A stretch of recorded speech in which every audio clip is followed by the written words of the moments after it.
ആദിത്യ സർപോദാർ സംവിധാനം ചെയ്ത് ഈ വർഷം പുറത്തിറങ്ങിയ മുഞ്ചിയ, അഭയ് വർമ്മ, സർവാരി എന്നിവരൊക്കെയാണ് മറ്റ് കേന്ദ്ര കഥാപാത്രങ്ങൾ ഈ ചിത്രത്തിൽ എത്തിയിട്ടുള്ളത്. അപ്പോൾ നമ്മളിന്ന് സംസാരിക്കുന്നത് മുഞ്ചിയ എന്ന സിനിമയെ പറ്റിയാണ്. ഇത് തിയേറ്റർ റിലീസിന് വന്നപ്പോൾ വമ്പം വിജയമായ ഒരു സിനിമയായിരുന്നു.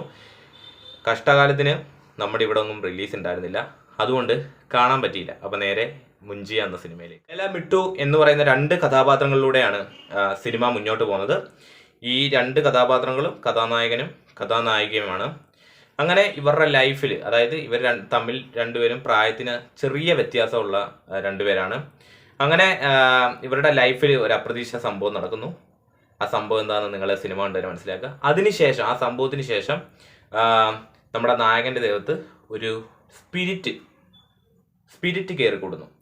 അതിനുശേഷം ഉണ്ടാവുന്ന കുറച്ച് വ്യത്യസ്ത തരം സംഭവങ്ങളെ ആസ്പദമാക്കിയാണ് മുഞ്ചിയ എന്ന് പറയുന്ന സിനിമ കഥ പറയുന്നത്. ഒറ്റ വാക്കി പറഞ്ഞാൽ സൂപ്പർ പടം. തീർച്ചയായിട്ടും തിയേറ്ററിൽ പരിഗണിക്കേണ്ട ഒരു സിനിമയും കൂടിയായിരുന്നു. എനിക്ക് എൻ്റെ കഷ്ടകാലത്തിന് സിനിമ കാണാൻ പോകാൻ കഴിഞ്ഞില്ല, കാരണം ഇവിടെ ഒന്നും റിലീസ് ഉണ്ടായിരുന്നില്ല. അത് തന്നെയായിരുന്നു ഏറ്റവും വലിയ കാര്യം. കാരണം സൂപ്പർ പടം എന്ന് പറഞ്ഞാൽ അടിപൊളി പടം. ഈ സിനിമയുടെ ഒരു മേക്കിംഗ് എടുത്തു നോക്കിക്കഴിഞ്ഞാൽ, നമ്മൾ എപ്പോഴും സംസാരിക്കുന്നത് മേക്കിംഗ് രീതി തന്നെയാണ് എടുത്തു പറയേണ്ടത്. കാരണം ഈ ഇങ്ങനത്തെ ഹിന്ദി ചിത്രത്തിലൊക്കെ ഇപ്പം ഇടയ്ക്ക് കില്ലെന്ന് പറഞ്ഞൊരു സിനിമ വന്നു, തിയേറ്റർ കുലുക്കിയിട്ട് പോയി. അതിനുശേഷം ഇപ്പം വരുന്ന ഇത് എനിക്ക് തിയേറ്ററിൽ കാണാൻ സാധിച്ചിരുന്നില്ല. ഇത് തിയേറ്ററിൽ വമ്പം വിജയമായിരുന്നു ഈ പടം, പക്ഷേ തിയേറ്ററിൽ കാണാൻ സാധിച്ചിരുന്നില്ല.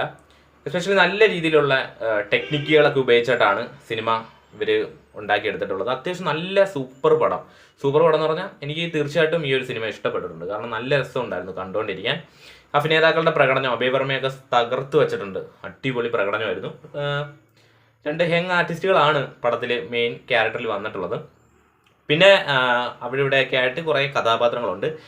എസ്പെഷ്യലി ഇതൊരു വില്ലേജിലാണ് ചിത്രത്തിൻ്റെ കഥ മൊത്തത്തിലുള്ള ഒരു ആംബിയൻസ്, കഥയുടെ ആംബിയൻസ് എന്ന് പറയാം. നല്ല രീതിയിൽ തന്നെ അത്യാവശ്യം നല്ല രസകരമായി തന്നെ ആ കഥ പറഞ്ഞു പോകാനും ഡയറക്ടർ ആദിത്യക്ക് സാധിച്ചിട്ടുള്ളതാണ് ഇതിൻ്റെ ഏറ്റവും വലിയ സാധനം. അദ്ദേഹം ചിന്തിച്ച് വെച്ചിരിക്കുന്ന ഒരു രീതി, അത് നമ്മളിലേക്ക് എത്തിക്കാനുള്ള ഒരു വെറൈറ്റി ശ്രമമാണിത്. എന്താ പറയുക, ഒരു എക്സ്പെരിമെൻ്റൽ മൂവി എന്നൊക്കെ കൂടി പറയാം. കാരണം ഈ സിനിമ, ഇങ്ങനത്തെ ഒരു സിനിമ ഞാൻ ഇതുവരെ കണ്ടിട്ടില്ല കേട്ടോ. ഇതേ പാറ്റേണിലുള്ള ഒരു സിനിമ കണ്ടിട്ടില്ല. പക്ഷേ ഹോളിവുഡ് ടൈപ്പിൽ ഇങ്ങനത്തെ പടങ്ങൾ വന്നിട്ടുണ്ടോ എന്ന് ചോദിച്ചു കഴിഞ്ഞാൽ ഉണ്ടാവാം. ബട്ട് ഇങ്ങനത്തെ ഒരു പടം ഞാൻ ആദ്യമായിട്ടാണ് ഹിന്ദിയിൽ കാണുന്നത്. അതിൻ്റെ ഒരു എക്സൈറ്റ്മെൻറ്റ് എനിക്കുണ്ടായിരുന്നു. പിന്നെ എടുത്തു പറയേണ്ട ഒരു കാര്യം, സത്യം പറഞ്ഞു കഴിഞ്ഞാൽ ഈ ഒരു പടത്തിലെ കണ്ടന്റ് ഞാനിവിടെ പറയുന്നില്ല. ഇപ്പോൾ കണ്ടന്റ് എന്ന് പറഞ്ഞു കഴിഞ്ഞാൽ കണ്ടന്റ് അല്ല, ഈ സ്പിരിറ്റിനും പിന്നെ ഈ നായികയും തമ്മിലുള്ള മൊത്തത്തിലുള്ള ഒരു ഇടപെടലാണ് എനിക്ക് ഈ സിനിമ മൊത്തത്തിൽ പറഞ്ഞു വന്നത്. 2.5 മണിക്കൂറോളം ഡ്യൂറേഷൻ വരുന്ന ഒരു സിനിമയാണ്. ഈ 2.5 മണിക്കൂറോളവും കാണിക്കുന്നത് ഈ സ്പിരിറ്റ് ഒത്തുള്ള കുറച്ച് വിഭാഗങ്ങളെയൊക്കെ പറ്റിയാണ് സിനിമ ചർച്ച ചെയ്യുന്നത്. സത്യം പറഞ്ഞാൽ അടിപൊളി പടമായിരുന്നു. അടിപൊളി എന്ന് പറഞ്ഞാൽ സൂപ്പർ നാച്ചുറാലിറ്റി തോന്നിപ്പിക്കപ്പെടുന്ന പടം. എത്രയോ ഒരുപാട് ബഡ്ജറ്റിന് എടുത്ത സിനിമയായിരുന്നു. ഒരുപാടെന്ന് പറഞ്ഞാൽ നല്ലൊരു ബഡ്ജറ്റ് തുക ഈ സിനിമയ്ക്ക് വന്നിട്ടുണ്ട്. കാരണം അത് ഈ സിനിമ കണ്ടപ്പോൾ എനിക്ക് അത്രയ്ക്ക് ബഡ്ജറ്റ് പരമായ കാര്യങ്ങൾ ഫീൽ ചെയ്തിട്ടില്ല. പക്ഷേ ഇത് നല്ല ബഡ്ജറ്റിൽ വന്നിട്ടുള്ള ഒരു സിനിമയാണെന്ന് എനിക്കറിയാം. പിന്നെ എടുത്തു പറയേണ്ട ഒരു കാര്യം, ഇതിൽ ഓരോ ആർട്ടിസ്റ്റുകൾക്കും അവരുടേതായിട്ടുള്ള ഒരു സ്പേസ് ഇട്ടാണ് കഥ പറഞ്ഞു പോകുന്നത്. അതായത് അഭയ് വർമ്മയുടെ കഥാപാത്രം വളരെ കോൺഫിഡൻസ് ആയിട്ടാണ് ആ ഒരു ക്യാരക്ടർ അദ്ദേഹം ചെയ്തു വച്ചിരിക്കുന്നത്. വളരെ നിസ്സാരമായി തന്നെ ആ കഥാപാത്രം, അതങ്ങനെയാണ് ആ ക്യാരക്ടർ.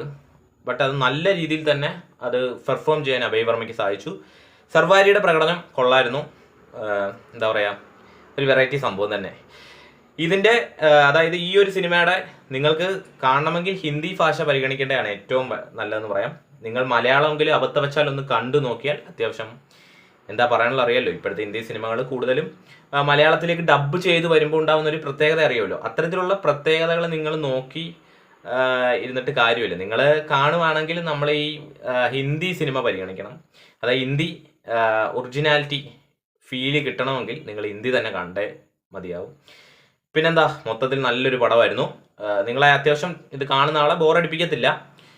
അപ്പം ഈ സിനിമ ഒരുപാട് ആളുകൾ ഇങ്ങനെ കാത്തിരിക്കുന്ന സിനിമയാണെന്ന് എനിക്കറിയാം. കാരണം ഈ സിനിമ കാണണമെങ്കിൽ നിങ്ങൾക്ക് ടെലിഗ്രാം ഗ്രൂപ്പുകളൊക്കെ ഇപ്പോൾ അവൈലബിൾ ആയി ഇത് തുടങ്ങിയിട്ടുണ്ട്. അതായത് മെനഞ്ഞാന്ന് തൊട്ടോ അല്ലെങ്കിൽ ഇന്നലെ രാത്രി തൊട്ടാണ് തുടങ്ങിയത്. ഞാൻ ഇന്നലെ വൈകിട്ടാണ് പടം കണ്ടത്.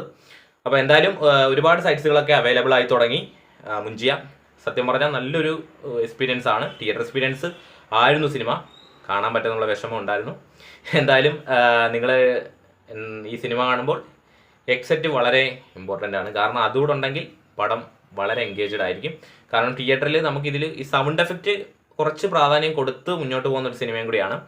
അപ്പോൾ അത്തരത്തിലുള്ള കുറേ രീതിയിൽ ഈ സിനിമ തകർത്ത് വെച്ചിട്ടുണ്ട്. സത്യം പറഞ്ഞു കഴിഞ്ഞാൽ സൂപ്പർ പടം. നിങ്ങൾക്ക് ധൈര്യമായി തന്നെ OTTയിൽ കാണാവുന്നതാണ്. ഫാമിലി ഓഡിയൻസിനൊക്കെ റിക്വസ്റ്റ് ചെയ്യുന്നു. അടിപൊളിയായിട്ട് കണ്ടിരിക്കാൻ പറ്റുന്ന നല്ലൊരു എന്താ പറയുക, നല്ലൊരു horror drama movie, horror thriller ആ ഒരു കാറ്റഗറിയിലൊക്കെ പെടുത്താം. പിന്നെ അവിടെ ഇവിടെയൊക്കെ ആയിട്ട് കുറച്ച് കോമഡി കാര്യങ്ങളൊക്കെ നിലനിർത്തി പോകുന്നുണ്ട്. എന്തായാലും സൂപ്പർ പടം. നിങ്ങൾ ഈ മുഞ്ചിയ എന്ന് പറയുന്ന പടം കണ്ടിട്ടുള്ളതാണെങ്കിൽ നിങ്ങളുടെ അഭിപ്രായങ്ങൾ തീർച്ചയായിട്ടും വീഡിയോ താഴെ കമൻറ്റായി ഒന്ന് രേഖപ്പെടുത്തുക. അതുപോലെ തന്നെ ഞാൻ മുന്നേയും ഇതുപോലത്തെ വീഡിയോസൊക്കെ ചെയ്തിട്ടുണ്ട്. ആ വീഡിയോ കൂടെ കണ്ട് തീർച്ചയായിട്ടും ചാനൽ ഒന്ന് സപ്പോർട്ട് ചെയ്യുക, സബ്സ്ക്രൈബ് ചെയ്ത് തീർച്ചയായിട്ടും നിങ്ങളുടെ വിലയേറിയ അഭിപ്രായങ്ങളൊക്കെ കമൻറ്റായി താഴെ ഒന്ന് ലീവ് ചെയ്യേണ്ടതാണ്. അതുപോലെ തന്നെ പടം കണ്ടിട്ടുള്ളവർ എന്തായാലും പലർക്കും പല അഭിപ്രായമായിരിക്കും. എന്തായാലും അടുത്തൊരു വീഡിയോയിൽ കാണാം. Thanks for watching video. അപ്പം നെക്സ്റ്റ് വീഡിയോയിൽ കാണുന്നവരേക്കും ബൈ ബൈ.